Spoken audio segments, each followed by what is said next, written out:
Тел ул халык тарихы, тел цивилизация һәм мәдәниятның үсеш юлы. Әлеге гыйбарә аша Александр Куприн телнең җәмгыятькә карата әһәмиятен төгәл билгели. Сезнең белән билем дөньясы. Бүген без мәгариф өлкәсе алдында торган максатлар турында сүз алып барырбыз. Алдагы минутларда Ясли төркемнәре, капиталь ремонт һәм туклану мәсьәләләре. Ни өчен мәгариф министрлыгының иҗтимагый советы утырышында бу темалар күтәрелде? Бер төймәгә басуга тулы бер сүзлек Татарстан галимнәре тормышыбызны ничек җиңеләйтәчәк? Кеше булу иң зур дәрәҗә. Мәхмүд Хөсәеннең мирасын таныту өчен кем дәвам итә?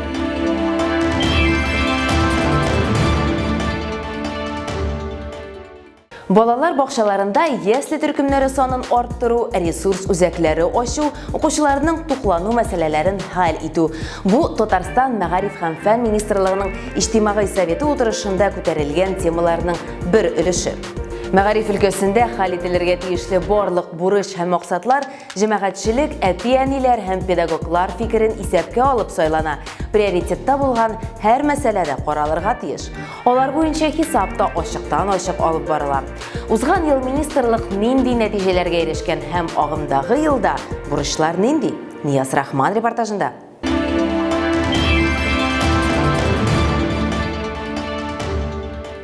Мы с вами вели усиленную работу по выявлению наиболее актуальных вопросов, решение которых являлось бы приоритетным для нашей сферы. Министрлыкның иҗтимагый совет вәкилләре еллык бурычларны махсус сораштырулар ярдәмендә билгели, халык мәгариф белем бирү тармагында хәл итәргә кирәк булган теге яки бу мәсьәләләргә тавыш бирә дәүләт порталында мондай сораштыруда ел сайын 22 меңнән артык кеше катнаша. Сегодня мы увидели, услышали, что результат... Бүген без куелган 7 бурычның да тормышка ашырылганлыгына инандык. Кайбер өлкәләрдә бурычлар планнан артыгы белән дә үтәлгән. Һәм бу шатландыра, чөнки республикабыз мәгариф өлкәсендә бик актив эшли һәм актив үсеш ала. Потому что республика в сфере образования развивается очень активными, интенсивными темпами. 2019 елда төп исемлеккә 7 сорау ләгә, алар төрле, ләкин тормышка ашырыла торган, мәсәлән, барлык белем бирү учрежденияларын полиция чакыру төймәсе белән тәэмин ителеш 100% башкарылырга тиеш була.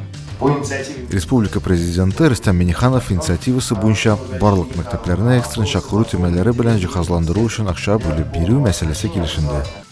Мәктәпкәчә яшькә кадәр белем бирүне тәэмин итү, шулай ук әти-әниләр тавыш биргән сорауларның берсе була. Нәтиҗәдә 2019 елда республикада 30 яңа балалар бакчасы төзелә. Бу 6330 урын дигән сүз. Шуларның 3000ннән артыгы ясли урыннары. 2020 елда бу шулай ук дәвам ителәчәк, чөнки чиратлар булуы шулай ук актуаль мәсьәләләр рәтендә.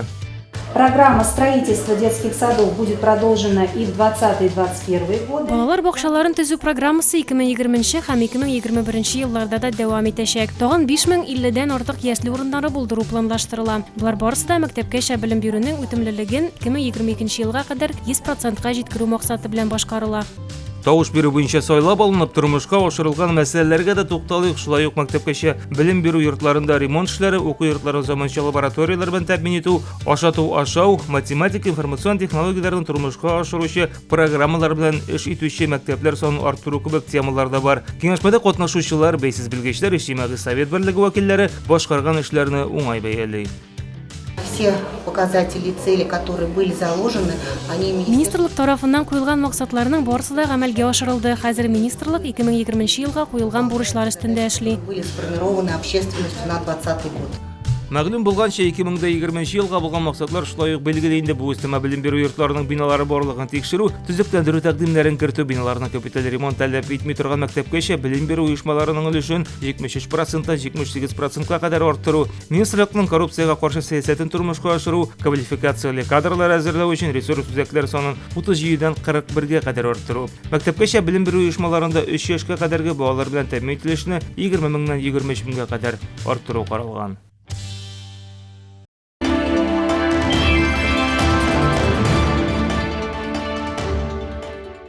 Бүтін сүзлік бір түймәдә. Аңа басасың да сүзнең тәрҗемәсендә, мәгънәсендә, әйтелешендә, язылышында беләсең. Үсемлек һәм кош исемнәре, тегүчеләр һәм тукучылар атамалары, компьютер терминнары. барысы да бар. Мындай уңайлык Галимҗан Ибраһимов исемендәге Тел, әдәбият, сәнгать институты проекты. Шушы көннәрдә галимнәр заманча хезмәтләрен тәкъдим иттеләр. Алар арасында гарәп телендәге текстны кириллицага күчереп тәрҗемә итә торган махсус компьютер программасы да бар.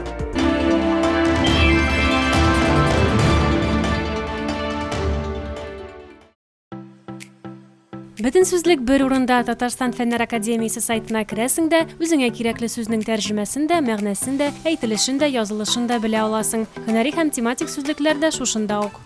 Анда татар телендә бүгенгә кадәр чыккан барлык сүзлекләрнең электрон формалары урнаштырыла һәм алар бер урында файдалану белән уңайлы. Әгәр кеше ниндидер аерым сүз кызыксындыра икән, ул анда кирип аның мәгънәсен, тәрҗемәләрен, әйтелешен, язылышын барысын да бер урыннан белә ала. Шуның белән куллану ягыннан ул бик җайлы. Һәр сүзнең иш телдәге тәрҗемәсен татар, рус, инглиз телләрендә ничек яңгыравын белеп була. Электрон сүзлек бер төркем галимнәрнең уртак проекты. Аның өстендә Галимҗан Ибраһимов исемендәге Тел, әдәбият, сәнгать институты һәм Казан Федераль университеты хезмәткәрләре бергәләп эшләгән. Фәннәр Академиясе галимнәре башка заманча проектларында тәкъдим итте. Шуларның берсе гарәп графикасын кириллицага күчерүче махсус программа. Иске имләдән гарәп графикасыннан хәзерге татар графикасына күчерү өчен программа эшләнелде. Бу институт галимнәре һәм программистлар тарафыннан башкарылды. Бу программа нигездә текстолог галимнәр өчен уңышлы булыр дип уйлыйбыз. Гарәп графикасында язылган, дөресрәге басылган китап битләрен сканерлап, аны программага кертәсең һәм шул программа аны укып, танып, гарәп графикасына күчерә, соңыннан кириллицага конвертациялый. Татар халкының милли хәзинәсе дә Фәннәр Академиясе сайтында урын алган. 2 гасыр элек үк иҗат иткән язучылар, мәгърифәтчеләрнең хезмәтләре, әдәби һәм музыкаль мирас белән танышып кына калмыйсың. Теләгән кеше аларны үз компьютерына да күчерә ала.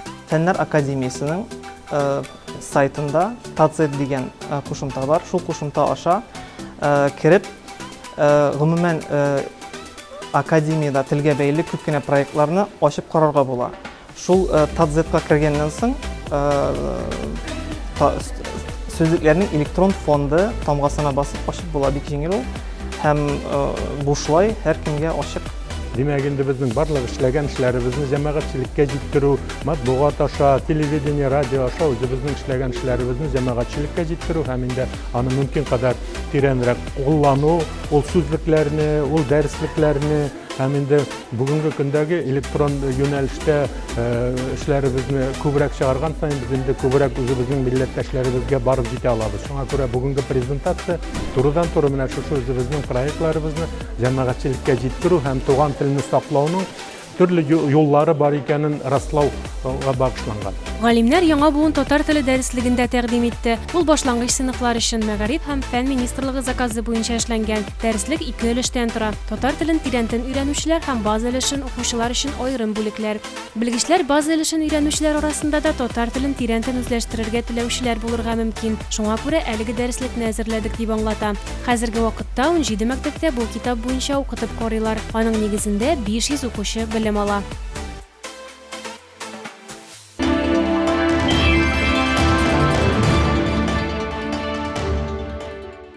Телне саклау темасын дәвам иттереп, балаларның татар теленә һәм әдәбиятына игътибарларын җәлеп итүнең тагын бер ысулы фәнни конференцияләр үткәрү.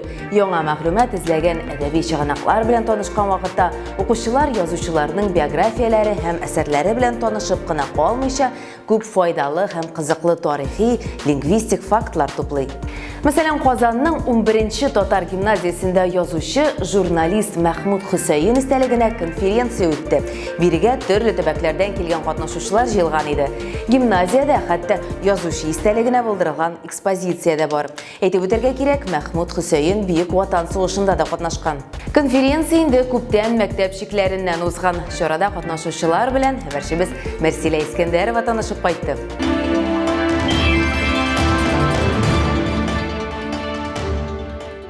Biz Qozonning 11-chi Татар гимназиясына килдек. Бүген биредә Мәхмүд Хөсәйннең кеше булу иң зур дәрәҗәм дип исемләнгән 4-нче республика күләм пресс-конференциясе уза. Бу ел нинди үзенчәлекләр булыр икән? Әйдәгез, гимназиянең үзенә үтик. Гимназиягә килеп керүгә саф татар телендә еркин аралашкан мәктәп укучыларын күреп күңел сөенде. Алар конференцияда катнашу өчен Татарстаныбызның төрле шәһәрләреннән, районнарыннан килгәннәр. Кайсы Мәхмүд Хөсәйннең шигырьләрен сөйли, кайсы шагыйрьнең сүзләренә язылган җырларны башкара. Татар әдәбияты, шигърияте, җыр сәнгате, журналистика өлкәсендәге үзләренең сәләтләрен күрсәтәләр. Күренекле татар язучысы озак еллар Дәрвишләр бистәсендә яшәгән. Шуңа күрә дә конференция Совет районының 11-нче Татар гимназиясендә уздырыла. Мәхмүд Хөсәйнгә багышланган конференция миңа бик күп яңа белемнәр бирә. Мин яңа кешеләр белән, яңа дуслар белән танышам. Мәхмүд Хөсәйн турында тагын да күбрәк мәгълүмат туплыйм. Конференцияне оештыручылар республиканың төрле районнарыннан, чит төбәкләрдән, Якутиядән дә эшләр килгәнен ассызыклап киттеләр. Аеруча актив районнар исемлегендә Арча, Актаныш, Түбән Кама районнары. Мәхмүд ага Советлар Союзының төрле төбәкләрендә булган. Менә ул татар халкының бер әйдәманы кебек булган. Шушы татар сәнгатен, татар шигъриятен башка төбәкләргә дә җиткергән.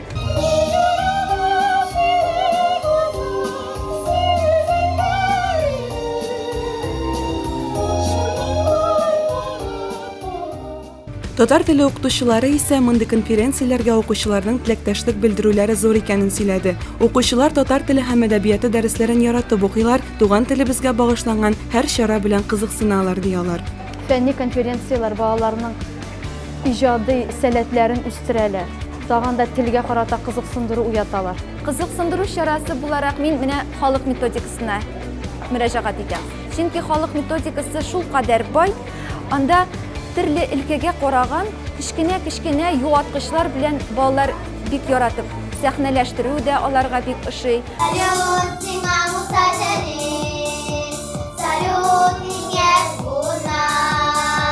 Дүртенче тапкыр уздырылучы конференциягә быел тәүге адымнарын ясаучылар да инде берничә ел рәттән катнашып, уңышлар яулаган укучылар да килгән иде. Алар арасында балалар бакчасына йөрүче нәниләр дә, башлангыч, урта белем алучылар да бар. Хөсәйн пескәем бар, кешкенә пескәем, бик акыллы дускаем, акыллаш бүлмәгә, безнең бүлмәне. Мин беренче тапкыр килдем шигырь сөйләргә. Мәхмүд Хөсәйн шигыре безнең дусларыбыз. Җыр белән шагыш ясарга килдем. Оештыру монда яхшы дәрәҗәдә. Барсына да рәхмәт.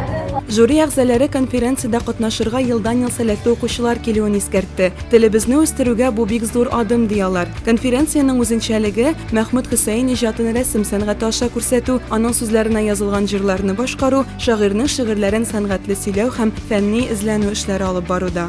Бигрәк тә урта сыйныфта укучылар арасында менә шушы фәнни юнәлештән соң үзләренең иҗатларын өстәп куйган укучылар да булды. Бигрәк тә бу читтән килгән эшләрдә күбрәк күренде.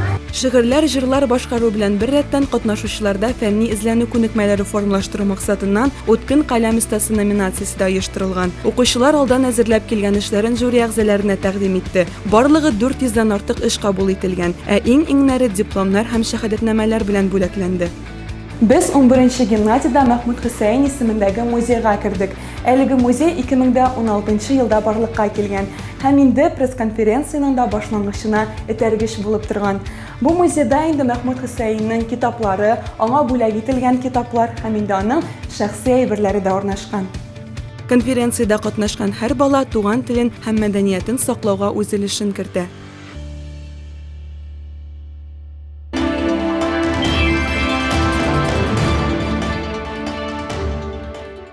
Социаль челтәрләрдәге аккаунтларыбызда кызыклы язмалар һәм комментарийлар көтеп калабыз. Безнең белән илемдә дә булыгыз. Тел ул кешене һәм дөньяны берләштереп торучы дип әйтә иде алман фәлсәфәчесе Ханс-Георг Гадамер. Дөнья шикләрен киңәйтегез. Сезнең белән белем дөньясы тапшыруы иде. Киләсе очрашуларга кадәр.